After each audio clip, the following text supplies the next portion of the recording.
네, 시장의 핵심 키워드를 뽑아서 내일장 수익을 위해 빌드업합니다. MBN골드 김태윤 매니저와 함께합니다. 어서 오세요. 네, 안녕하세요.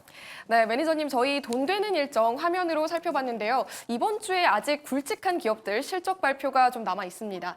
근데 어제 메타가 호실적 발표했는데도 불구하고 좀 잘 못 가는 모습이었어요. 시간외에서 급락을 했고요. 또 그 전날 테슬라 같은 경우에는 반대로 죄송합니다. 갔죠. 네, 예. 어닝 쇼크를 보였지만 또 주가가 오르는 이런 좀 엇갈리는 모습 보이고 있어요. 이런 상황에서 저희가 좀 어디에 집중을 해보면 좋을까요? 뭐 지금 이제 실적에 대한 부분들보다는 이제 가이던스에 대한 부분들이 주가에 더 영향을 미치고 있다라고 보시면 될 것 같습니다. 뭐 메타 같은 경우에는 시장의 예상치보다 조금은 더 좋은 실적이 발표함에도 불구하고 이 가이던스에 대한 부분들이 예상치보다 좀 못 미치면서 주가가 시간에서 급락을 했고요. 반면에 이제 테슬라 같은 경우에는 실적이 예상치보다 안 좋게 나왔는데 뭐 이런 로보택시나 아니면 이런 신사업에 대한 부분들 이런 것들이 이야기가 나와주면서 오히려 급반등을 했습니다. 자, 그래서 앞으로 발표되는 뭐 주요 빅테크 기업들의 실적도 물론 지금 당장 실적이 예상치보다 좋게 나오는 것도 중요하겠지만 이 가이던스에 대한 부분들 이게 상당히 좀 중요할 거다 이렇게 보시면 좋을 것 같고 시장 자체가 워낙 지금 아직 증시에 우호적이지는 못하고는 있습니다. 그러니까 아직까지 해결해야 될 요인들이 하나씩 더 남아있기 때문에 몇 가지 더 남아있기 때문에 이 부분이 해소가 돼야 아무튼 간에 이 상승의 지속성이 좀 앞으로 나타나지 않을까 이렇게 볼 수 있을 것 같습니다.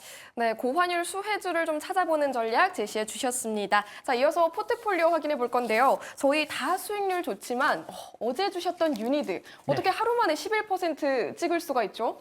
그러게요. 유니드 제가 어제 또 공개 방송 바로 이제 4시 20분에 끝나고 왜 제가 유니드를 앞으로 바라봐야 될지에 대해서 또 딥하게 설명을 드렸었는데 뭐 어제도 여러 가지 좀 투자 포인트가 있습니다. 뭐 이 기업에 대한 뭐 실적, 뭐 턴어라운드에 대한 기대감도 있겠지만 뭐 제가 이제 데이터 센터 쪽 관련해 가지고도 투자 포인트를 잡아봤었던 거거든요. 근데 사실 이 유니드라는 기업을 이 데이터 센터 쪽으로 이야기를 하는 사람은 지금까지는 단 한 번도 못 봤습니다. 근데 요즘에 이제 데이터 센터와 관련해서 뭐 태양광이나 뭐 원전, 뭐 전선 뭐 이런 전기, 전력 이런 관련된 종목들이 순환매가 나와주지만 이 전력 공급에 대한 부분들은 앞으로 약간 제한적이지 않을까, 그러니까 약간 한계가 있지 않을까 이렇게 생각을 합니다. 뭐 예를 들어서 원전을 짓는데 오래 걸린다거나 또 아니면 어디에 지을 건지 이런 것들이 뭐 단기간 내 해소가 되기는 어렵다라고 볼 수 있을 것 같고요. 또 게다가 뭐 신재생 에너지도 물론 추진은 많이 하겠지만 뭔가 그 속도를 좀 못 따라오지 않을까 이렇게 생각을 해서 그러면 결국에 화석연료에 대한 에너지를 우리가 뭐 몇 년도까지 뭐 안 쓰겠다 막 이게 지금 당장은 현실적인 대안이 되지 않는다. 그래서 이런 포집 장치에 대한 부분들, 이산화탄소 포집 장치에 대한 수혜주로서 제가 한번 포인트를 잡아봤는데 오늘 또 하루 만에 또 11% 가까운 급등을 했고요. 뭐 여러 가지 종목들이 있어요. 뭐 저희가 이제 개편하고 나서 시작을 해서 별로 안 됐는데 벌써 목표가 달성 3종목 있고 뭐 세방전지 같은 경우에도 이제 제가 하이브리드차 관련된 수혜 종목으로서 오늘도 올라가고 있습니다. 현대차 뭐 컨퍼런스 콜에서 뭐 하이브리드에 대한 자동차에 대한 또 이야기들이 나왔기 때문에 뭐 관련해서 또 추가적인 상승이 나오지 않았나 이렇게 보고 있습니다. 네, 어제 저희 방송만 봤어도 사실 네. 돈 벌 수 있었던 거죠. 또 방금 전에 말씀하신 저희 유니드 새로운 목표가 다시 네. 생성해 볼까요? 목표가는 우선은 1차는 달성을 했는데 오늘 시가가 좀 떠서 시작을 해서 사실 1차 수익 자체가 그렇게 크지는 않습니다. 그래서 2차 목표가는 그 다음 라운드 피겨인 11만 원에 말씀을 드리도록 하겠습니다. 네, 저희 내일은 또 내일의 태양이 뜨니까요. 내일장 수익을 내는 빌드업 희망주 또다시 한번 찾아보겠습니다. 먼저 시장 재료들 화면을 통해서 바로 만나볼게요. 네, 오늘 소금 관련주 굉장히 잘 갔고요. SK 하이닉스 조금 부진한 네. 모습 보이고 있습니다. 오늘 좀 어떻게 보셨어요? 뭐 사실 오늘 저는 아침에 제가 운영하고 있는 녹색 밴드에다가 딱 한마디 말씀드렸어요. 아침에 이제 코스닥이 갭하락을 했고 그 갭을 빠르게 메꿨거든요. 그때 저는 따라가면 안 된다. 이거는 휩소다. 약간 속임수 신호다라고 말씀을 드렸고 결국에는 지금 아직까지 우리가 시장의 투심을 개선시킬 수 있는 분위기가 아닙니다. 그러니까 뭐 실적이 좋다, 뭐 이게 중요한 게 아니라 오히려 실적이 좋다라는 부분들은 단기적으로는 올라갈 수 있을지라도 그게 이제 예를 들어서 기술적 저항을 뚫거나 더 올라가려면 결국에 금리가 꺾이는 모습을 보여줘야 되는데 오히려 지난밤에 미국의 주요 국채 금리 같은 경우에는 오히려 상승을 했거든요. 그러면 당연히 그 부분이 해소되지 않는 이상은 가더라도 위에서 막힐 거고 그리고 우리가 그동안 기대했었던 거 특히나 어제 반도체 종목들 제가 아직까지는 조금 더 확인을 해봐야 된다라고 말씀드렸거든요. 바로 이런 시장을 고민을 했던 겁니다. 어제 또 반등이 세게 나온다고 또 고점에서 매수하신 분들은 사실 오늘 또 퐁당퐁당 장세에서 어제 괜히 샀다. 조금만 더 기다려볼 거라고 하실 거거든요.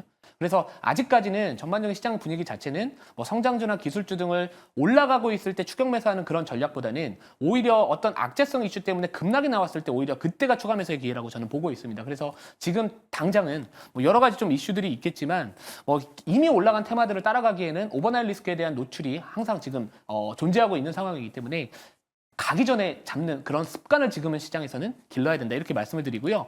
이 안에 또 유니드라는 기업도 제가 여기 좀 안 보이는데 크게 써놓긴 했는데 아무튼 저는 항상 말씀드립니다. 이미 시장에서 유명한 종목, 시장에서 이미 잘 알려진 종목은 여러분들이 감내해야 되는 변동성, 즉 리스크 대비해서 생각보다 수익의 크기가 그렇게 높지 않다라는 거 다시 한번 말씀드리고요. 제가 대신에 오늘 잠시 뒤에 말씀드릴 종목 같은 경우에는 시장의 트렌드에 명확하게 부합하는 종목이기 때문에 끝까지 시청을 해주시면 좋을 것 같습니다. 네, 그럼 오늘의 투자 시나리오 바로 만나볼게요. 김태윤 매니저의 빌드업 수식 공개합니다. 네, 오늘은 또 곱하기가 있어요. 호재가 2배라고 보면 될까요? 네, 수익은 2배까지는 모르겠지만 그래도 제가 생각했었을 때 이 두 가지 이슈는 시장에서 충분히 앞으로 주도할 수 있는 키워드 2가지라고 생각을 했기 때문에 평소는 더하기, 오늘은 곱하기 이렇게 보시면 될 것 같고요. 첫 번째 바로 말씀을 드려볼까요? 네, 첫 번째 재료 공개해 주세요. 네, 또 데이터 센터입니다. 제가 어제도 3일 연속이죠. 네. 근데 사실 여러분들 아시겠지만 어제도 데이터 센터로 출발을 해서 종목을 찾아봤거든요. 근데 이틀 전에도 데이터 센터로 시작을 해서 종목을 찾아왔습니다. 근데 그 두 종목이 모두 다 하루 만에 다 급등을 했어요. 네. 이틀 전에는 대명에너지, 어제는 유니드.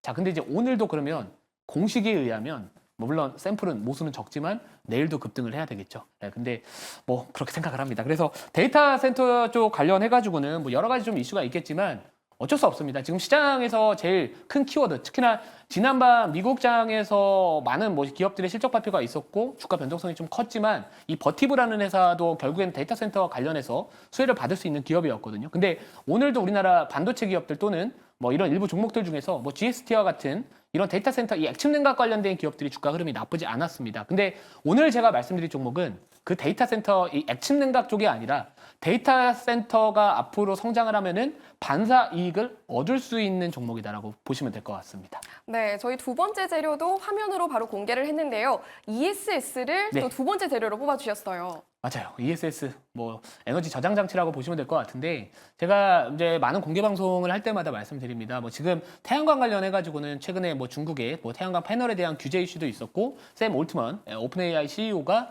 이 태양광 스타트업에 투자를 했다라는 부분들 이게 지금 데이터 센터하고 연계가 된 거거든요. 근데 지금 이 데이터 센터 쪽에 연계되는 이런 파생되는 종목들을 보면은 뭐 신재생 에너지 아니면 뭐 예를 들어 뭐 전선 관련주들, 뭐 원전 관련주들 이런 종목들이 있지만 만약에 신재생 관련된 종목들이 올라가게 된다면은 ESS 에너지 저장 장치는 같이 올라갈 수밖에 없습니다. 자, 그 이유가 뭐냐면 우리가 이 풍력이나 뭐 태양광 같은 경우에는 뭐 사실 기후의 영향을 많이 받다 보니까 이 전력을 안정적으로 공급받을 수 없습니다. 그래서 어딘가에다가 에너지를 저장을 해놓고 필요할 때마다 써는 그런 수단이 좀 필요할 것 같은데 바로 그 역할을 하고 있는 게 ESS라는 부분들이라고 보시면 될 것 같고요. 그래서 이 신재생 에너지 쪽이 만약에 데이터 센터의 수혜 업종이라면은 ESS는 앞으로 동반 성장할 수밖에 없다. 이렇게 포인트를 잡아봤고요. 뭐 실제로 이제 글로벌 ESS 시장의 성장률 자체가 앞으로 상당히 고성장이 될 것으로 예상이 되고 있습니다. 2021년도에 14조에서 2030년도까지 무려 347조의 시장으로 앞으로 성장을 할 것이기 때문에 결국에 데이터 센터에서 출발을 해서 마무리는 뭐 ESS 쪽도 같이 수혜를 받지 않을까 이렇게 생각을 하고 있습니다. 네, 저희 빌드업 수식 오늘의 마지막 재료는 또 마이너스 뒤에 붙었어요. 어떤 걸 또 뽑아주셨을까요? 뭐 오늘도 PC입니다. 뭐 지금 뭐 사실 금요일날 PC 가격 지수 이제 물가 지표죠 발표를 앞두고 있기 때문에 지금 오늘 시장도 나름 고점에서 약간 하방 압력을 받는 부분들도 이 PC 발표에 대한 경계감이 분명히 저는 있다라고 생각을 하고 있습니다. 뭐 일각에서는 여전히 이번에 물가 지표, 이 PCE 지표가 생각보다 좀 높게 나올 것이다라는 우려 섞인 말들로 지금 나와주고 있는 상황이기 때문에 그리고 지금 미국의 국채 금리가 다시 한번 최근에 약간은 조정받다가 다시 한번 위로 올라가는 모습을 보여주고 있기 때문에 그런 모습을 봤었을 때는 사실 PCE가 예상치보다 높게 나온다? 그러면 대부분의 종목들이 하방 압력을 받을 수 있습니다. 그래서 이 부분은 뭐 악재라고 하기보다는 약간은 좀 부담될 수 있는 요인이다 정도만 보시면 될 것 같습니다. 네, 오늘의 시장 핵심 재료들 짚어봤습니다. 자, 이렇게 다 곱하고 빼서 오늘 어떤 희망주 뽑아주셨을까요? 네, 종목명은 서진 시스템입니다. 자, 서진 시스템 같은 경우에는 오늘은 제가 자료를 준비를 해봤거든요. 예, 자료 한번 보여주시면은 제가 왜 서진 시스템을 앞으로 좀 주목을 해볼 만한지 요거 한번 말씀을 드리도록 하겠습니다. 자, 네, 서진 시스템 사실 ESS 대장주라고 할 수 있잖아요. 네. 또 어떤 모멘텀이 있을까요? 네, 뭐 지금 ESS 쪽 관련해서 원래 서진 시스템은 과거에는 통신 장비 쪽, 이 5G 관련된 종목으로 주목을 받았지만 최근 들어서 ESS 쪽에 대한 매출 비중이 늘어나고 있고요. 실제로 ESS 쪽의 매출 비중이 늘어나면은 동사의 수익성도 같이 개선되는 구조를 갖고 있습니다. 자, 근데 아까도 말씀드렸듯이 데이터 센터 쪽 시장이 앞으로 성장할 수밖에 없는 거는 요 좌측에 보시면 글로벌 인공지능, 그 AI 시장 규모 전망이 앞으로 2023년도에서 2030년도까지 연평균 성장률 자체가 지금 30% 이상의 고성장이 예상이 되는 산업입니다. 자, 사실 이 CAGR 기준에서 두 자릿대를 유지한다는 것 자체는 상당히 높은 거거든요. 그래서 그런 부분들 반사익을 얻을 수 있는 거고 미국의 데이터 센터 전력 사용량이 이렇게 앞으로도 계속해서 기하급수적으로 늘어날 수밖에 없는 구조다라고 보시면 될 것 같습니다. 자, 다음 자료 볼게요. 자, 다음 자료 보면서 말씀을 드리면은 제가 이제 뭐 시간적인 부분들이 약간은 부족하다 보니까 빠르게 말씀을 드리면 결국에는 제가 아까 말씀드렸던 이 ESS 쪽은 이 신재생 에너지 쪽하고 같이 갈 수밖에 없다. 자, 그래서 실제로 미국도 지금 이 태양광 쪽에 대한 이런 정책적으로 이쪽 산업을 밀고 있는 상황입니다. 근데 실제로 태양광만 말고 태양광과 ESS의 조합 비중 자체가 작년에 12%에서 2028년도까지 28%로 늘어날 가능성이 높아요. 자, 그렇기 때문에 ESS 쪽 관련해서 주목을 하자. 이렇게 말씀을 드리도록 하겠습니다. 네, 서진 시스템 짚어주셨습니다. 지금 들어가도 가격 괜찮을까요?